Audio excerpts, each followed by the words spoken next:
Glória a Deus. Vamos adorar o Senhor. Agora, voltando o nosso coração inteiramente para a palavra de Deus, em nome de Jesus. Glória a Deus, glória a Deus.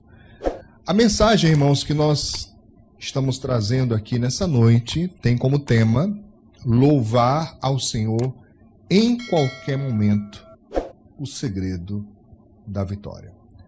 Louvar ao Senhor em qualquer momento, o segredo da vitória. Está aí o segredo da vitória, louvar a Deus. Está difícil? Louva a Deus. Está complicado? Louva a Deus. Está rodeado de temores? Louva a Deus.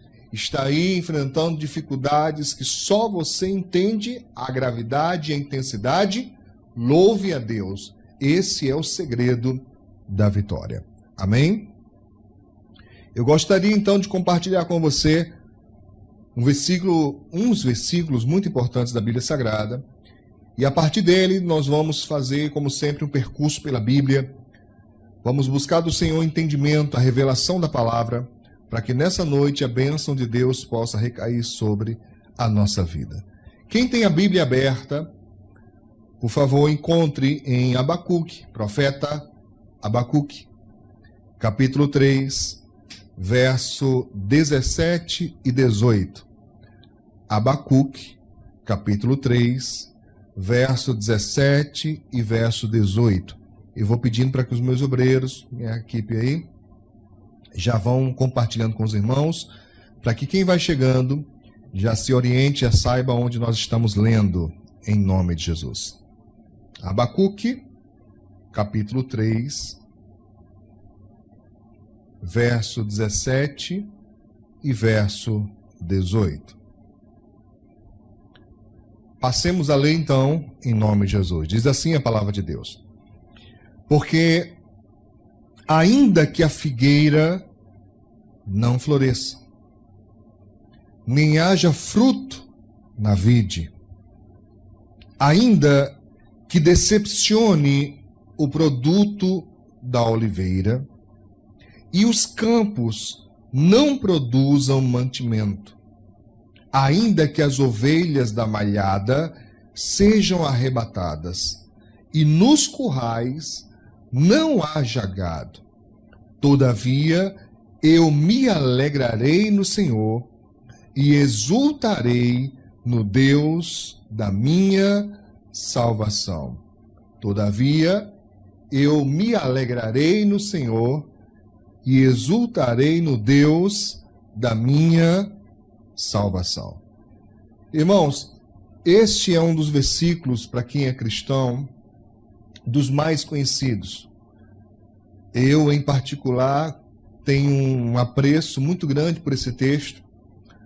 Haja vista que quase todos os nossos cultos especiais, e ultimamente em quase todas as lives, nós cantamos, aquela canção do Chagas Sobrinho, Na Alegria ou na Dor, que é baseada exatamente nesse texto, que diz, eu louvarei ao Senhor na alegria ou na dor.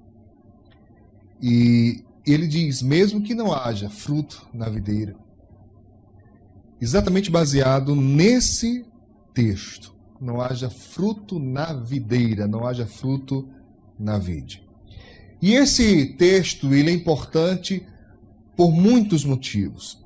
Mas hoje, nós vamos tentar fazer com que o nosso entendimento seja ampliado a esse respeito. Vamos tentar elencar aqui outros textos para que você consiga fazer, certo, uma associação maior ainda daquilo que nós temos ouvido e aprendido em nome de Jesus. Eu vou tentar partilhar esse texto, fracionar esse texto, para que a gente consiga um entendimento maior. Vamos então aqui, no verso 17, na primeira parte ele diz, porque ainda que a figueira não floresça. O Abacuque diz aqui, olha, ainda que a figueira, ou seja, a planta que dá figos, ela não floresça. Você sabe muito bem que se uma árvore não floresce, qual é a consequência? Ela não vai gerar fruto. E o que o figo tem de importante no contexto bíblico, né? O que a Bíblia Sagrada fala a respeito do figo? Preste bem atenção aqui, uma coisa importantíssima, irmãos, tá? Porque em 2 Reis, segundo livro dos Reis, capítulo 20, verso 7, atenção a isso. Segundo livro dos Reis, capítulo 20, verso 7, e também em Isaías, profeta Isaías, capítulo 38, verso 21, esses dois textos são exatamente correlatos. Aqui acabou. São exatamente correlatos. Tá? Os dois são exatamente a mesma coisa. E o que eles falam? Eles falam de uma ordenança que o profeta Isaías dá em relação ao figo, a pasta de figo, dizendo, olha, se vocês pegarem a pasta de figo, né, servindo ali como um emplasto, tá? Se vocês colocarem sobre a enfermidade, vocês vão ficar curados, vai sarar, tá?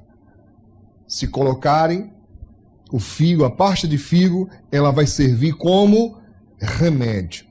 Então, o que eu faço de leitura aqui nessa fala, nessa inscrição da Bíblia Sagrada do profeta Abacuque? Ele está dizendo, ao meu ver, né, ainda, né, que falte o alimento, figo, alimento, mas figo também, medicação, remédio.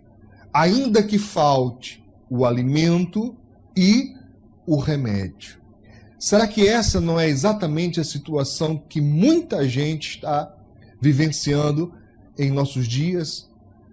Não seria essa uma das grandes, ou se não uma das maiores preocupações do nosso tempo? Uns preocupados em que falte o alimento, outros preocupados com a sua saúde, e alguns preocupados com as duas coisas. E o profeta aqui diz, ainda que isso falte, ainda que não existe, não seja suficiente, que falte, todavia eu me alegrarei no Senhor. Coisa maravilhosa, né? Ele diz aqui também, nem haja fruto na vide, né? A vide, ou a videira, ou parreira, você sabe, é a planta que dá uva, né? E no contexto bíblico, quando se fala de uva, do que se está tratando, né? Além do alimento, engraçado, né? Além do remédio, porque a uva, ela era utilizada, além de ser, logicamente, para alimento, ela também era utilizada para remédio. Você sabia disso? A exemplo disso, os obreiros vão colocar aí para mim, o apóstolo Paulo, certa vez, falando com Timóteo, Timóteo provavelmente tinha problema intestinal, possivelmente queimação ou gastrite, algo do tipo, mas é certo que ele tinha frequentes enfermidades estomacais. E o apóstolo Paulo, olha que coisa forte, ele diz a Timóteo, Timóteo, não use só, ou não tome só água pura. Coloca também um pouco de vinho, por causa das tuas frequentes enfermidades. Eu não estou aqui dizendo que você deva tomar vinho, eu particularmente não tomo nada alcoólico, absolutamente nada, mas é sabido que o vinho tem certas propriedades medicinais. Claro que a pessoa poderia tomar o suco, né, da uva regularmente, que teria, né, propriedades parecidas, mas aí é uma outra coisa que eu vou falar em um outro dia. Mas importante é que a videira, a uva, além da representação do alimento, também é uma representação, né, de cura, de remédio. Mas há uma outra representação bíblica relacionada à uva, que é exatamente o vinho ou o sumo da uva. Toda vez que o Senhor Deus iria representar festividade, toda vez que o contexto bíblico, contexto geral, representa festa, representa celebração, é citado o vinho como símbolo de festividade, como símbolo de alegria. Então, o que Abacuque estaria dizendo aqui, né? Não haja fruto na vide, não haja uva na videira. Se não há uva, não há vinho. Se não há vinho, não há celebração, não há alegria, porque ninguém celebra, né? Ninguém festeja se não for para alegria, tá? Se não for para a felicidade. Ele está dizendo aqui, olha, mesmo que falte a saúde, mesmo que falte o alimento, e agora? Mesmo que faltem motivos para estar alegre, todavia eu me alegrarei no Senhor. Isso aqui, irmãos, é muito profundo. Para mim, ele é muito profundo. Abacuque dizer, mesmo que eu não tenha motivos externos, mesmo que alguma coisa falte, por causa dessa falta, eu não tenha motivos para celebrar, ainda assim eu vou me alegrar, eu vou celebrar o Senhor, eu vou exaltar ao Deus maravilhoso. E uma outra coisa ainda falando sobre vinho, é que no Novo Testamento ele é símbolo de comunhão. Tá? Olha o que diz então a palavra de Deus, irmãos, em Mateus, capítulo 26, verso 28. Jesus disse, porque isto é o meu sangue, falando, né, exatamente da representação do vinho. Isto é o meu sangue, o sangue do Novo Testamento, que é derramado por muitos para a remissão dos pecados. O sangue como símbolo da comunhão e da aliança. E alguém diria, pastor, eu estou mal, eu não estou bem. Por quê? Porque eu estou me sentindo isolado, porque eu estou me sentindo distanciado dos meus irmãos. Nós não temos tido condições, oportunidades legais, né, de estarmos em celebração dentro da igreja. Não temos tido contato com os irmãos. E alguns dizem, pastor, poxa, que coisa difícil, que coisa complicada, né? Não tem motivo de celebração, não tem motivo de alegria. Mesmo assim, meu irmão, olha o que a Bíblia Sagrada está dizendo. Mesmo que isso aconteça, mesmo que falte essa celebração, mesmo que falte essa comunhão, eu vou me alegrar no Senhor e eu vou exaltar no Deus da minha salvação. Isso é muito maravilhoso. Um outro texto que eu queria trazer aqui é que em João, Evangelho, capítulo 2, no verso 3, Jesus estava naquela festa de casamento em Caná da Galileia. E Maria, sua mãe, chega até ele e fala, olha, acabou o vinho. Você já parou para pensar nisso? Por que Maria vai até Jesus e diz, acabou o vinho? Será porque Maria era meio chegada, não? O negócio? Não, irmãos.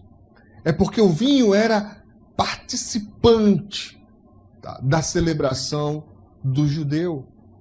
Era um item que não podia estar ausente porque era símbolo, não era só a questão do beber em si, tinha também, mas não era só isso, mas a celebração, sabe? A coisa da comunhão, a coisa do estar junto, de festejar.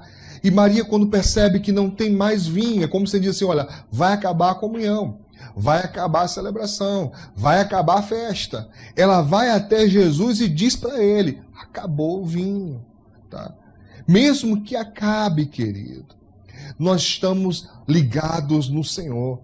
A distância não vai nos distanciar de Deus e de nós, né?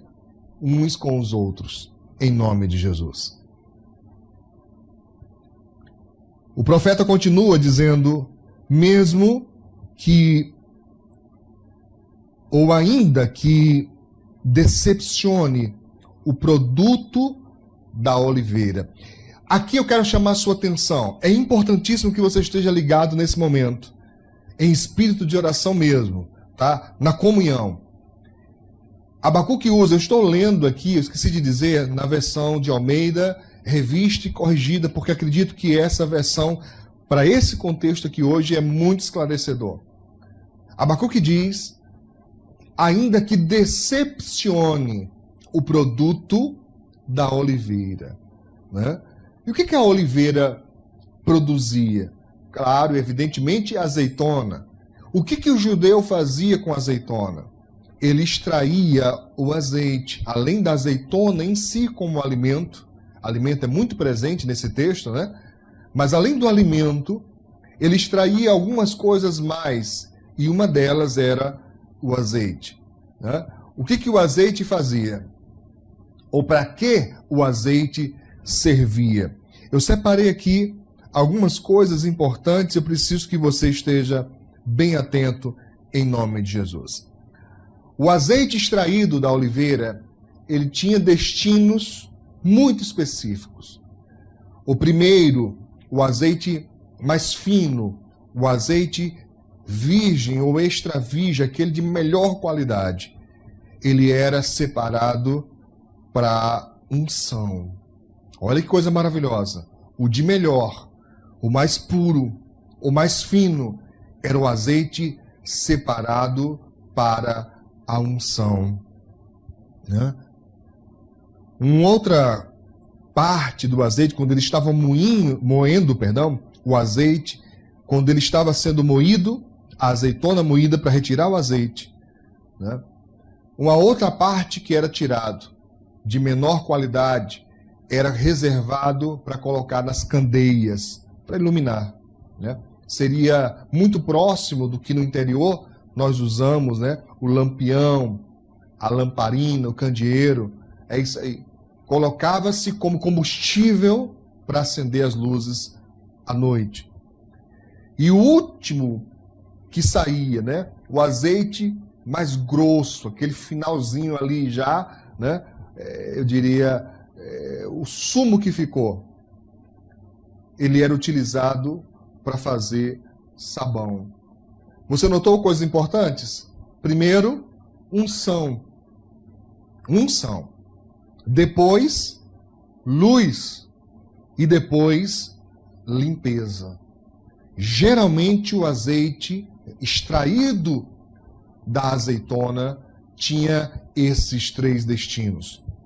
E aqui Abacuque diz assim, olha, ainda que o produto da oliveira decepcione. Então eu fiquei meditando sobre isso aqui, irmãos. Né? Como assim o produto da oliveira decepcionar? Como assim ficar decepcionado em relação à unção, ao azeite da unção, a unção em si? E eu gostaria que você abrisse sua Bíblia e lesse comigo em Jeremias capítulo 31, verso 19. Se você for rápido, você encontra, senão o meu pessoal vai colocar aí, você lê depois, mas fique atento. Diz aqui então a palavra de Deus, né? Jeremias capítulo 31, verso 19. Olha que forte que Jeremias diz, o profeta Jeremias. Ele diz, na verdade, que depois que me converti, tive arrependimento. Isso é muito forte, irmão. Depois que eu me converti, eu tive foi arrependimento.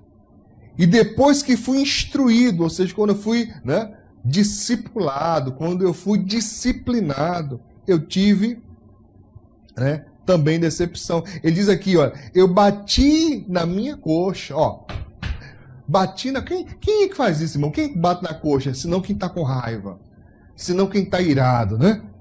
Bati na minha coxa, fiquei confuso e também me envergonhei. Você já tinha lido esse versículo na Bíblia? Olha que forte. Bati na coxa, fiquei confuso e também me envergonhei, porque suportei o opróbrio, quer dizer, a vergonha, né, da minha mocidade, né? Ele está dizendo o seguinte, queridos, olha, eu fiquei decepcionado, porque depois que eu me converti a Deus, eu paguei um preço. Eu paguei um preço, porque ser jovem, hoje à tarde eu falava para os jovens, Ser jovens é pressão constante, jovem cristão, jovem de Deus, não é fácil. Tem que ser muito homem, tem que ser muito mulher para aguentar ser jovem cristão. Não é para qualquer um não, irmão. Não é todo mundo que aguenta não. Uma parcela significante. Depois que aceita Jesus, olha, pede arrego, fala, não aguento não. É muita coisa, muita pressão. Pois é, meu irmão. É para quem é forte. Por isso que a Bíblia diz que o reino dos céus é tomado por esforço, e aqueles que se esforçam são os que se apoderam dele. Não é qualquer um, não pensa, mas porque muitos foram chamados. Foram. Mas poucos escolhidos.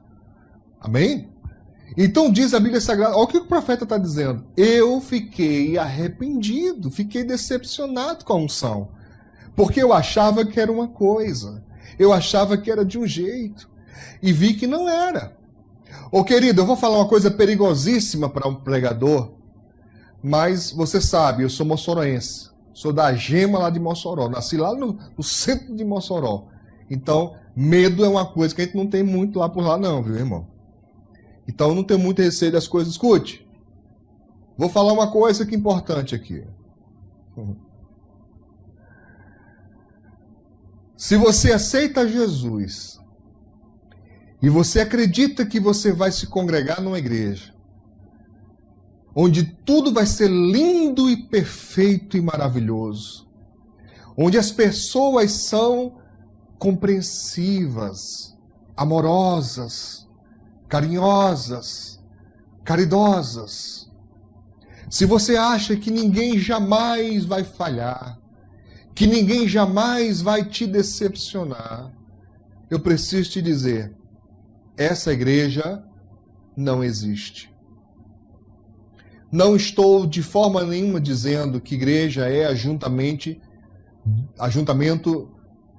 de pessoas, né, perturbadas. Eu não estou dizendo que igreja só tem gente que não presta. Não estou dizendo isso. Mas eu estou afirmando, reafirmo e repito. Igreja é cheia de pessoas que falham. Por quê? Porque o ser humano falha.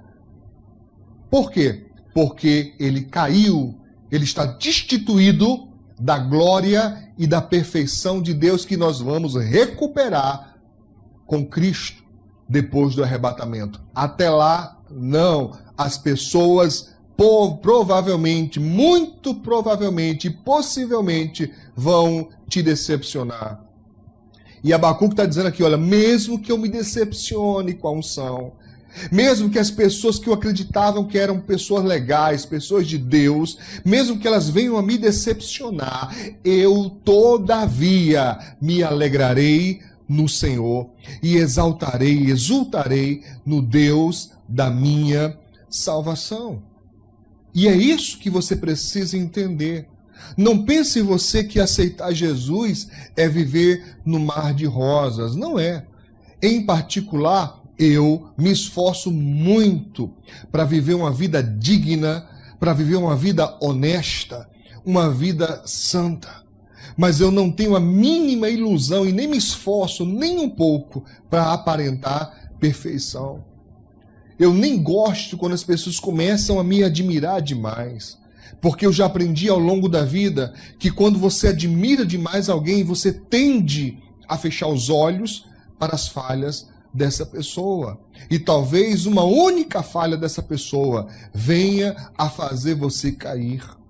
Venha a fazer você errar. Eu procuro ser o mais natural possível.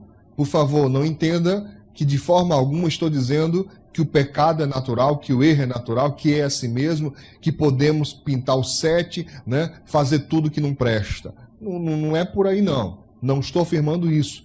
Uma vez, há muito tempo atrás, né, não tinha nem internet ainda, eu deveria ter guardado isso para virar meme hoje, né? Uma pessoa chegou para mim e perguntou para mim, pastor, como é que era na sua igreja? Tá. Eu falei, irmão, nós somos uma igreja simples, tá? Ele falou, não, mas porque eu sou uma pessoa assim um pouco complicada e algumas igrejas eu sei que se eu for a pessoa não vai nem me aceitar lá. Eu disse, não, pode ir lá, tá? Pode ir lá. A gente vai receber você sim.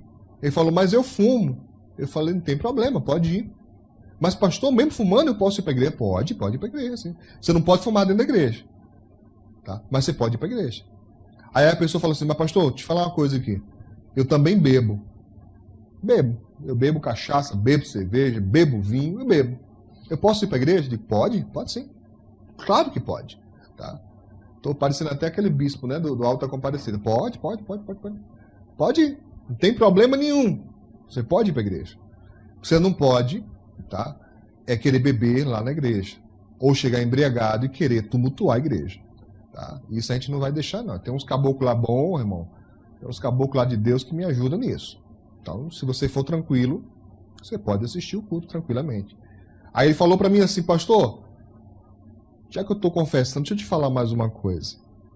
Eu falei, mas não fala muito de pecado para mim não, porque eu não tenho como te absolver dos pecados não, viu? Eu tenho que confessar para Deus. Não, mas é porque assim, além da minha esposa, eu tenho um amante.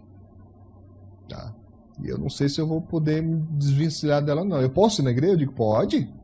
Aí ele começou a ficar assim, ô pastor, pode beber, fumar... Por que eu não posso, na verdade, na sua igreja? Eu digo, você não pode ir para o céu. Mas para a igreja você pode. Tá? Aí ele começou a falar assim, pastor, você não fala sério. Eu digo, eu estou falando sério. Você pode ir para a igreja e será muito bem recebido. Que você não vai para o céu. Jesus voltar, quando voltar, desse jeito, se você não mudar, você não vai com a igreja, você fica. Mas na igreja você vai ser bem recebido. Enquanto Jesus não voltar, a porta estiver aberta, você vai ficar. Meu irmão, então entenda isso, é importantíssimo. Você não pode usar uma decepção que você teve com o erro de ninguém como motivo, razão para você deixar de louvar a Deus, de adorar a Deus, porque o outro errou, porque o outro falhou, porque o outro não correspondeu às suas expectativas. E o que você esperava? A figura de Jesus Cristo lá na igreja? Você esperava que a pessoa fosse sem falha, sem erro nenhum? Nem você é.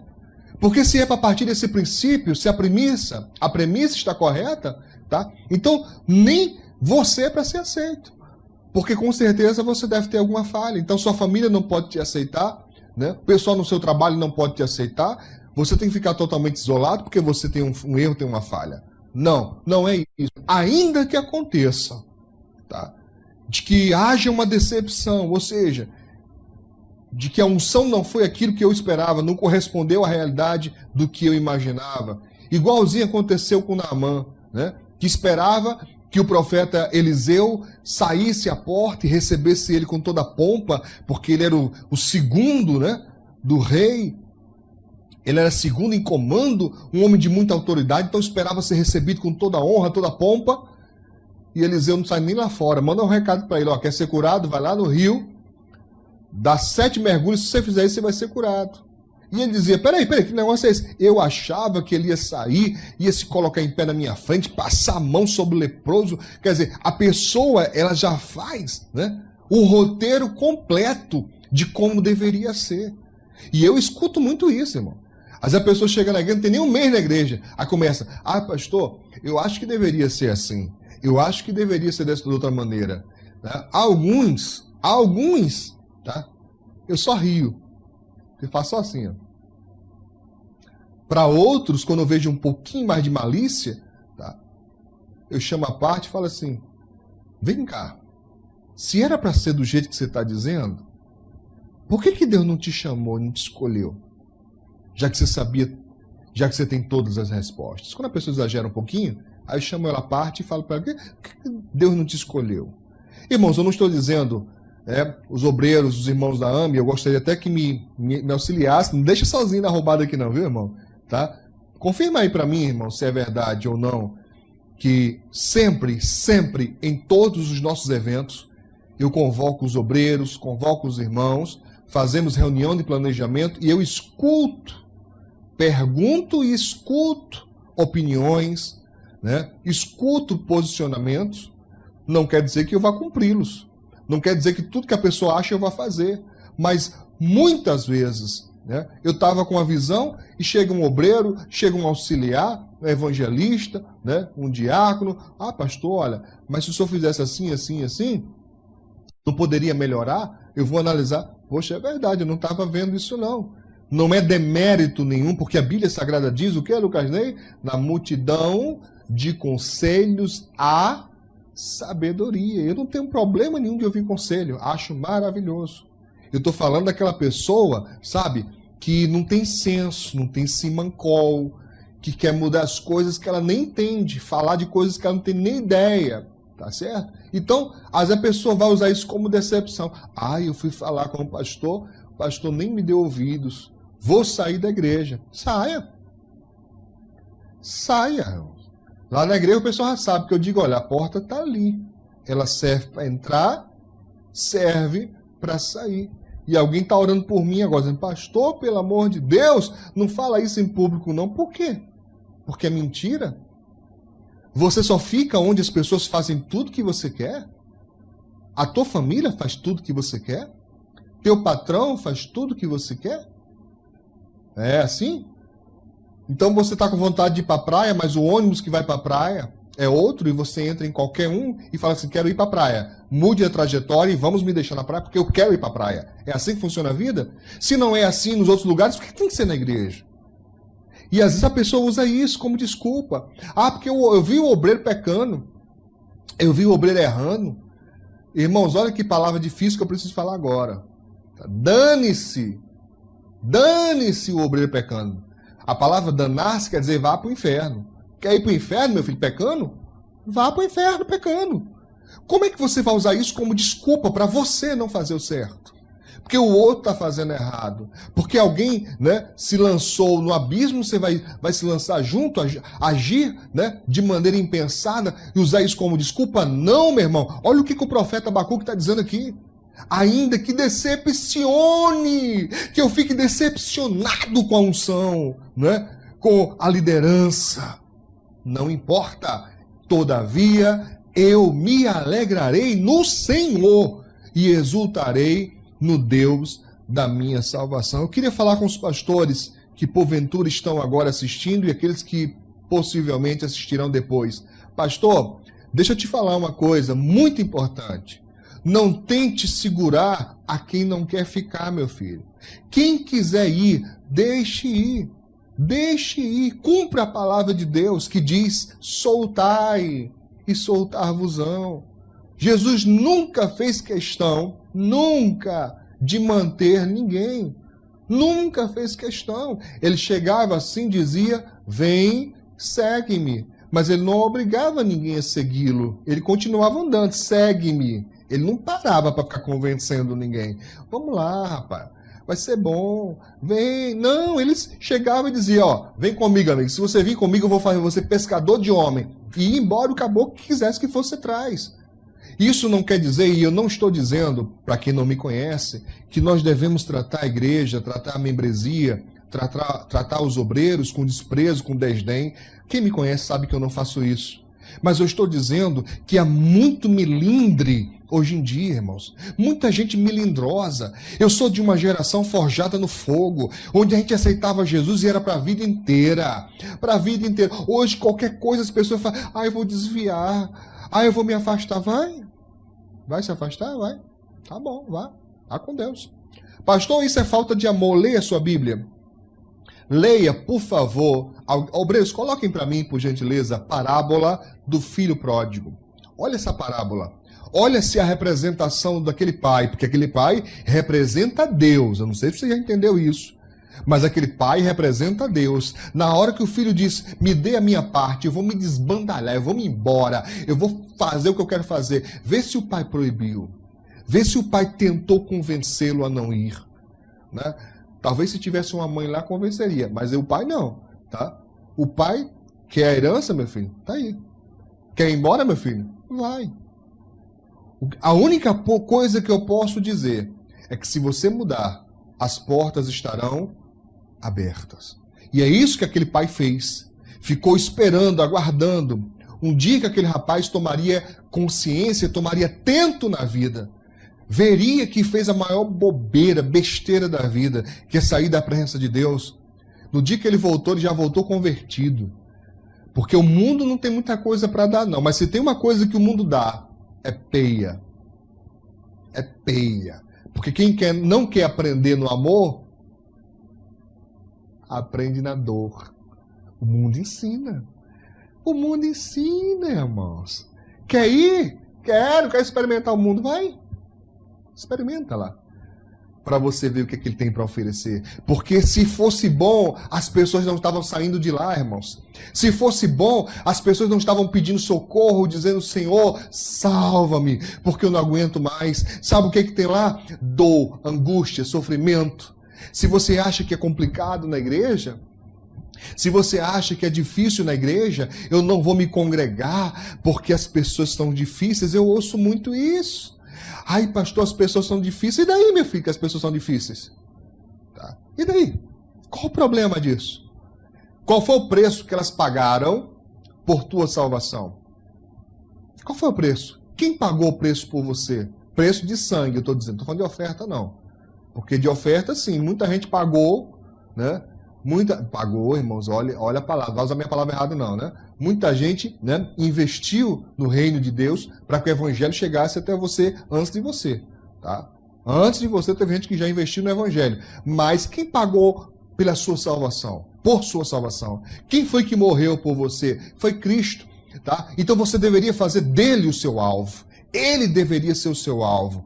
Era nele que você deveria fixar os olhos, porque nele eu te garanto, você nunca vai encontrar erro nenhum, falha nenhuma, pecado algum. Se os seus olhos estiverem postos em Deus, então, querido, você vai até o fim, porque ele é o seu alvo. E daí que o irmão pecou, e daí que o outro caiu. Meu filho, se eu fosse te contar o tanto de pecado que eu já vi acontecer ou ouvi falar no curso da minha vida cristã, eita, não cabe em livro não, meu filho, é muita coisa. Eu já vi muita coisa acontecer, e daí? Muitos deles ficaram para trás. Muitos deles estão hoje distantes do caminho do Senhor. Eu continuo por aqui, viu? Sabe por quê? Porque levo muito a sério a palavra de Deus, que diz, aquele que pensa está de pé. Cuide para que não caia. Cuide, tenha cuidado para que não caia. Então, o outro é apenas o outro. Tá? Eu vou me dar a permissão, como é que chama? Licença poética. Eu vou me permitir uma licença poética aqui. Tá? Vou pegar um gancho que tem nada a ver, mas você vai... Depois talvez você entenda, talvez não. Tá? Mas como dizia, né, num programa antigo, acho que era Escolinha do Professor Raimundo, tinha um hippie lá, chamado Patropi, que ele dizia assim, você, para mim, é problema seu. Claro que o cristão se preocupa, é claro que o cristão quer ver seu irmão bem, que ora pelo seu irmão, que intercede pelo seu irmão, mas no sentido de basear a minha vida no irmão, negativo. Negativo. Tá? Eu tenho uma história importantíssima da minha infância.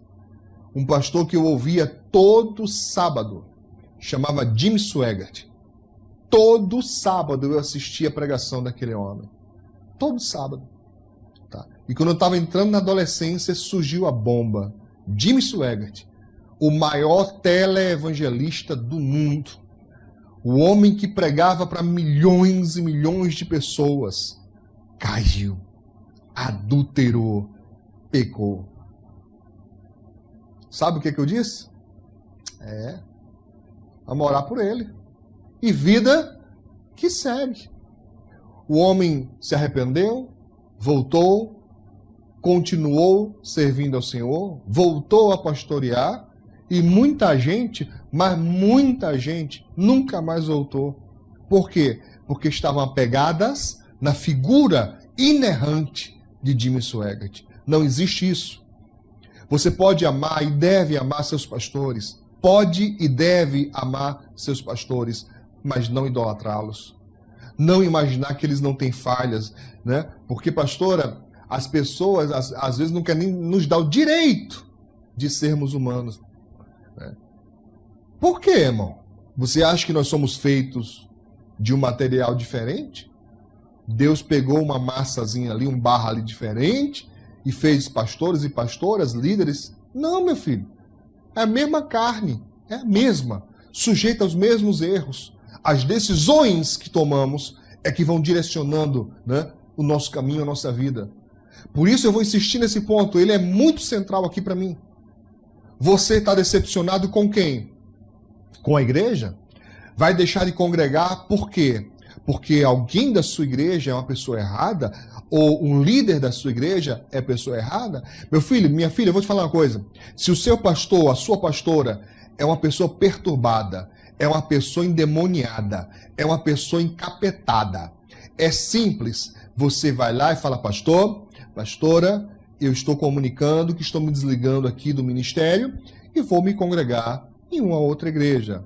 Vim aqui lhe comunicar, vim aqui pedir a sua liberação, a sua bênção, tá? E vida que segue, tá? Vida que segue. Eu nunca proibi ninguém sair do meu ministério. Nunca ameacei, tá? Nunca amaldiçoei, né? Nunca. Quer sair? Deus te abençoe. Alguns, quando eu percebia o caminho errado que estavam tomando, a decisão errada que estavam tomando, no máximo eu dizia, cuidado para você não botar tudo a perder. Tome cuidado. Só, no máximo. Tá? Por quê? Porque eu não tenho, sabe, síndrome de Superman. Eu não imagino que sou inerrante, que sou o único pastor, o suprassumo do Espírito Santo aqui na terra. Quase vice-Deus. Bobagem, irmãos. Bobagem. Então, eu quero dizer para você, como disse aqui o Abacuque, ainda que o produto da oliveira decepcione, segue. Continua servindo a Deus, ao Senhor Jesus. Vamos lá que a hora avança, eu me empolguei aqui, né? Vamos seguir em frente em nome de Jesus. Tá? Falei da unção, né? Não falei da limpeza, né? Mas não precisa nem dizer muito. Você sabe muito bem, se a pessoa se decepciona espiritualmente, se decepciona com a unção, qual é a tendência a seguir? É ela perder a luz. Tá? É ela começar a permitir que a malícia entre na sua vida. O Senhor Jesus disse em Lucas capítulo 8, verso 16, que ninguém, acendendo uma candeia, né, uma lamparina, a cobre, né, com algum vaso ou põe debaixo da cama, mas põe no velador, para que todos que entram vejam a luz. O que ele está dizendo com isso? Que a nossa luz tem que brilhar e que as pessoas têm que ver mesmo.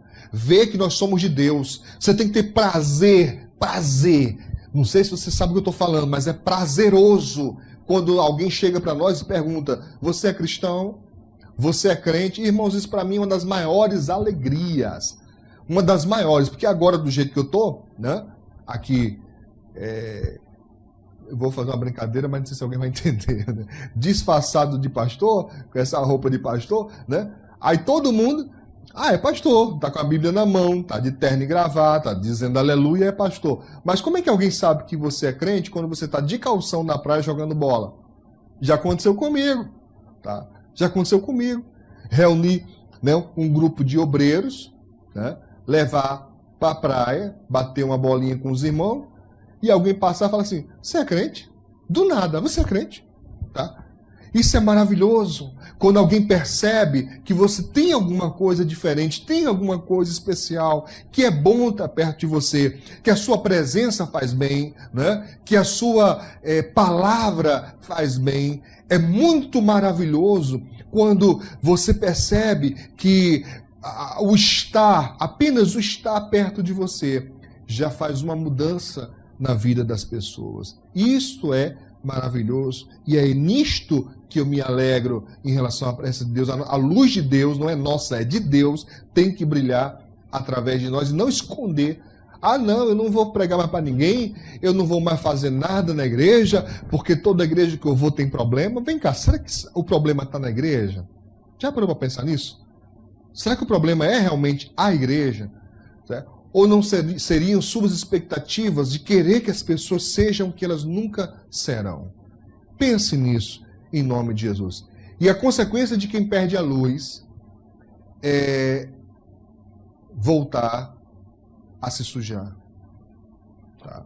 Se a pessoa não usa, né, o sabão que o azeite faria, né, se fazia com ele sabão, ela não se limpa.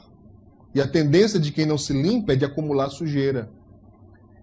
E a tendência, pastora, de sujeira acumulada é mau odor. Então tem gente que espiritualmente, né, é uma pessoa que fede. É uma pessoa que a presença dela é pesada, que as palavras que saem da boca dela são normalmente palavras pesadas. Que a pessoa tem uma capa cristã, mas você olha, sabe, tem uma coisa estranha. Dá para as pessoas mesmo perceberem, as pessoas que não têm nem sequer direcionamento bíblico, elas percebem que aquela pessoa tem um negócio esquisito, tem um negócio estranho. Né? Então, ainda que isso aconteça, meu irmão, ainda que decepcione, não caia. Continue servindo a Deus, como diz aqui o Abacuque. Vamos caminhar para encerrar, que eu já estou me alongando aqui. Ele diz mais, olha, ainda em Abacuque 3, 17 e 18, ele diz, né, e ainda que os campos não produzam alimentos, campos infrutíferos, significa dizer trabalho ou esforço em vão. Né? É quando você luta por alguém, quando você se esforça por alguém e você não tem reconhecimento.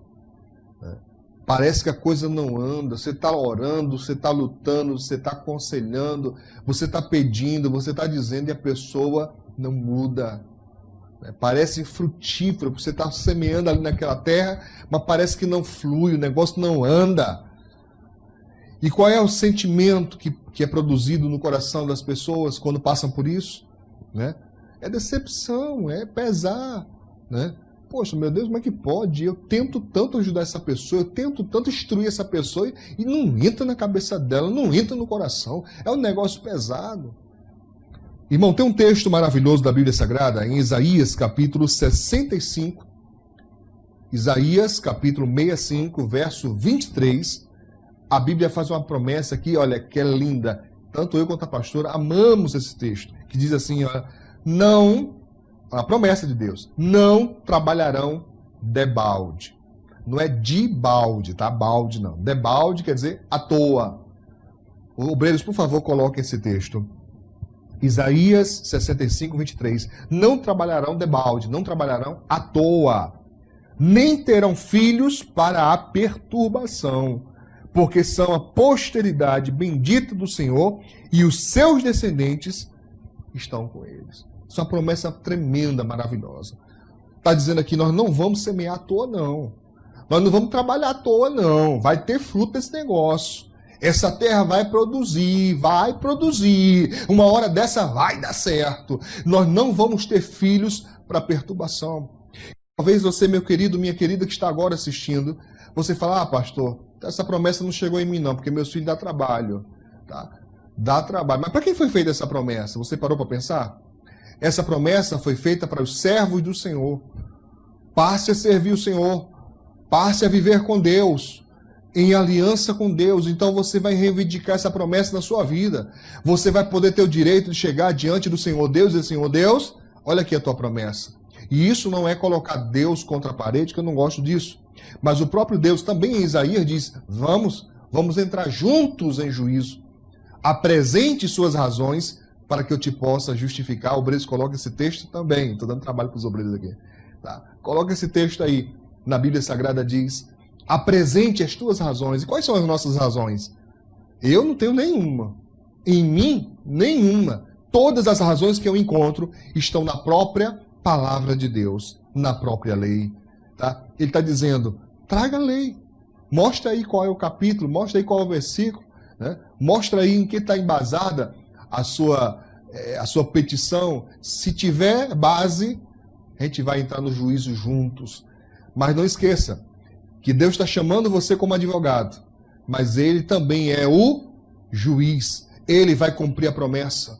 Por mais que nesse momento seus filhos estejam dando trabalho, querido, se você se firmar na promessa, Ele vai cumprir através da sua fé. Lembre daquela mulher sirofenícia, buscando pela filha miseravelmente endemoniada, clamando, e Jesus disse, eu não posso fazer nada, não posso pegar o pão dos filhos e lançar aos cachorrinhos. Ela diz, sim, Senhor, mas os cachorrinhos também comem das migalhas que caem da mesa dos seus senhores. O que ele está dizendo aqui com isso? Está dizendo o seguinte, persista, insista. Qual foi a resposta de Jesus? Ó, mulher, grande é a tua fé. Esse é o segredo, meu irmão. Insistir, persistir.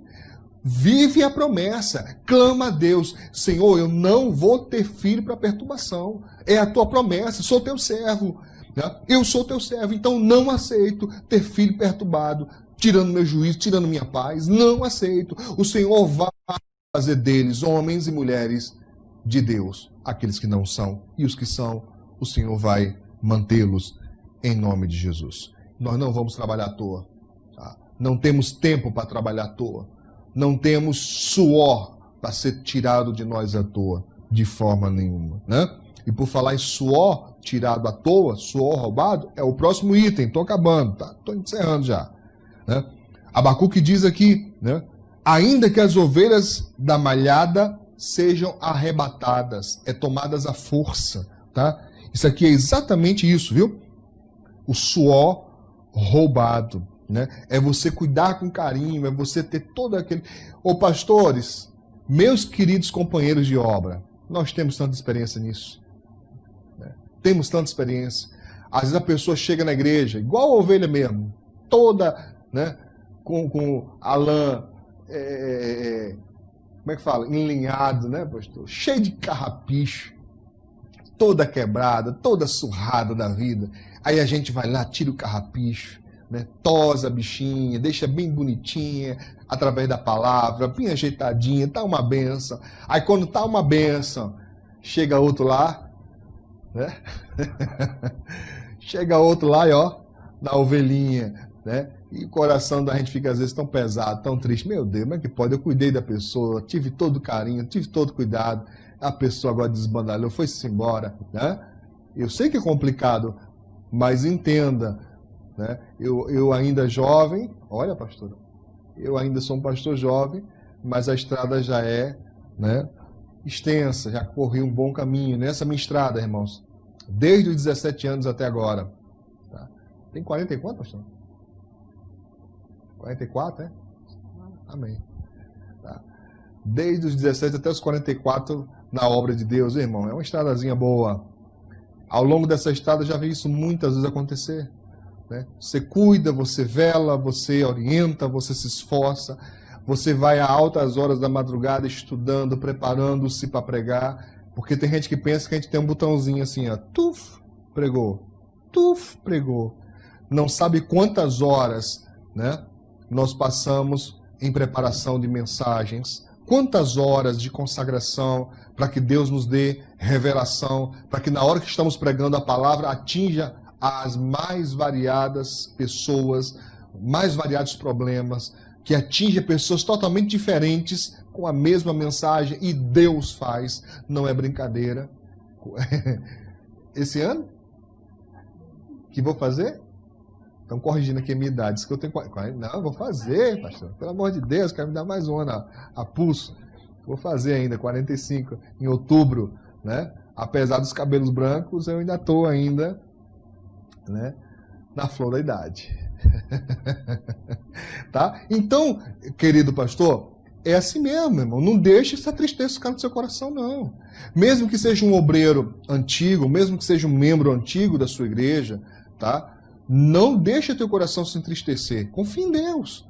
Confie em Deus, tá? Confia no Senhor, Ele vai fazer a obra, Ele vai cuidar do seu ministério. Se você for sincero, se você for fiel ao Senhor, Ele vai cuidar, irmão. Entrega na mão de Deus, em nome de Jesus. Mas, de um modo geral, quantas vezes você cuida de um amigo, você cuida de uma pessoa, você investe na pessoa, até um parente seu, você investe na pessoa, Estou lembrando de umas pessoas aqui, pastor.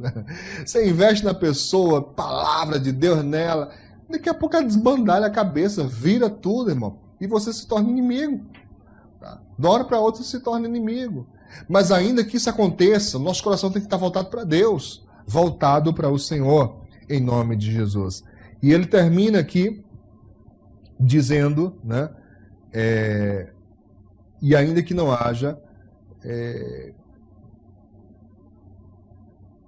nos currais não haja gado, né, não haja ovelha. Gado aqui não é boi, é ovelha, né?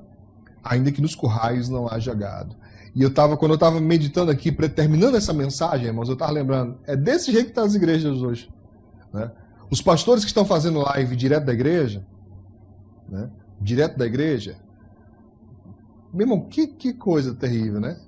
Só ele, uma equipe ali para ajudar, auxiliar, e a igreja vazia, né? Outros que estão se aventurando, né? Se esforçando, aventurando, não no sentido pejorativo, por favor, eu estou falando no sentido de luta mesmo, de batalha, né? Em fazer alguns cultos, né? É um irmão ali, outro aqui, outro acolá, 4, 5 irmãos na igreja. Quer dizer, você já parou para pensar na situação que os pastores estão enfrentando? Olha ali a igreja, não vê as ovelhas. É isso que ele está dizendo, não haja gado no curral. Não tem, está vazio. E aí? A gente continua adorando a Deus. Ou seja, parece que tudo é contrário, parece que tudo é contra nós, mas nós continuamos. Por quê? Porque Deus foi quem prometeu. Meu irmão, eu não faço ideia, não sei aí na sua cidade, no seu estado, mas aqui em Natal, Rio Grande do Norte, nós não estamos podendo fazer cultos presenciais. Segundo o decreto estadual, a igreja pode estar aberta para no máximo 20 pessoas, e essas pessoas que entram é para fazerem orações individuais. Não pode haver culto, tá? E algumas pessoas começam a dizer, vixe, pastor, vai se desviar muita gente. Nesse período agora, quando voltar, quando abrir as igrejas, misericórdia, o que vai ter de crente desviado, o que vai ter de crente afastado, eu penso exatamente o contrário, irmãos. Eu penso exatamente o oposto. Porque quantas pessoas que nunca me ouviram pregar estão agora acompanhando, né, compartilhando. As mensagens que eu tenho pregado aqui já chegaram até na Europa. E eu não falo isso com orgulho, prepotência, não. Eu falo isso com muita alegria, né, de pessoas que estão recebendo, né, da Além-Mar, né, a mensagem e estão sendo tocadas por Deus, e glória a Deus por isso. Engraçado, viu, pastora, que eu recebi umas 2 ou 3, eu não lembro agora a exatidão, umas 2 ou 3 reclamações de pessoas que nem na igreja vão, dizendo, pastor, quando é que vai abrir a igreja? Eu quero ir no culto, quando é que vai abrir a igreja? Eu fiquei, meu Deus, a pessoa nunca vem na igreja, só vem assim uma vez perdida em dia de festa, e agora está reclamando porque não tem culto presencial. Então eu não estou pensando, né, que a igreja vai acabar, que os crentes vão tudo desviar. Eu estou pensando que Deus é maravilhoso, que quando tentam frear o evangelho, crente, irmãozinho, é igualzinho omelete. Quanto mais bate, mais cresce. Mais a igreja cresce. Não estou falando em relação à questão individual. Eu não estou dizendo que é uma pessoa, estou falando a igreja do Senhor Jesus ao redor da terra. Quanto mais pressiona, quanto mais bate, quanto mais tenta parar, mais nós crescemos, tá? Quase todo mundo agora, irmão, vê live de pastor. Você vai passando, tem live de pastor. Vai passando, tem live de pastor, tá? E sabe o que eu faço? E recomendo você fazer também. Às vezes tem um pastor lá, eu olho assim, tem quantos, irmão? Tem uma pessoa, 2, deve ser ele e a esposa, tá? Aí eu paro e fico lá vendo um pouquinho também, boto lá um amém e digo, é isso aí, pastor. Vamos pregar o evangelho, homem de Deus. E vou para outro, tá? Dando incentivo aos irmãos que estão lutando aí em favor do evangelho, porque, meu irmão, você nunca viu tanto pastor em rede social. Você nunca viu tanto pastor em internet, tá? E a gente está alcançando um número bem maior de pessoas em nome de Jesus, porque esse é o eterno Deus, essa é a sua ação, essa é a forma maravilhosa de Deus agir, quando a Bíblia Sagrada diz que todas as coisas cooperam juntamente para o bem daqueles que amam a Deus, em nome de Jesus. Amém? Voltei aqui mais uma vez para te lembrar, se você é cristão evangélico, assim como eu sou, peço a você que não deixe de dar ouvidos aos seus pastores e nem os abandone.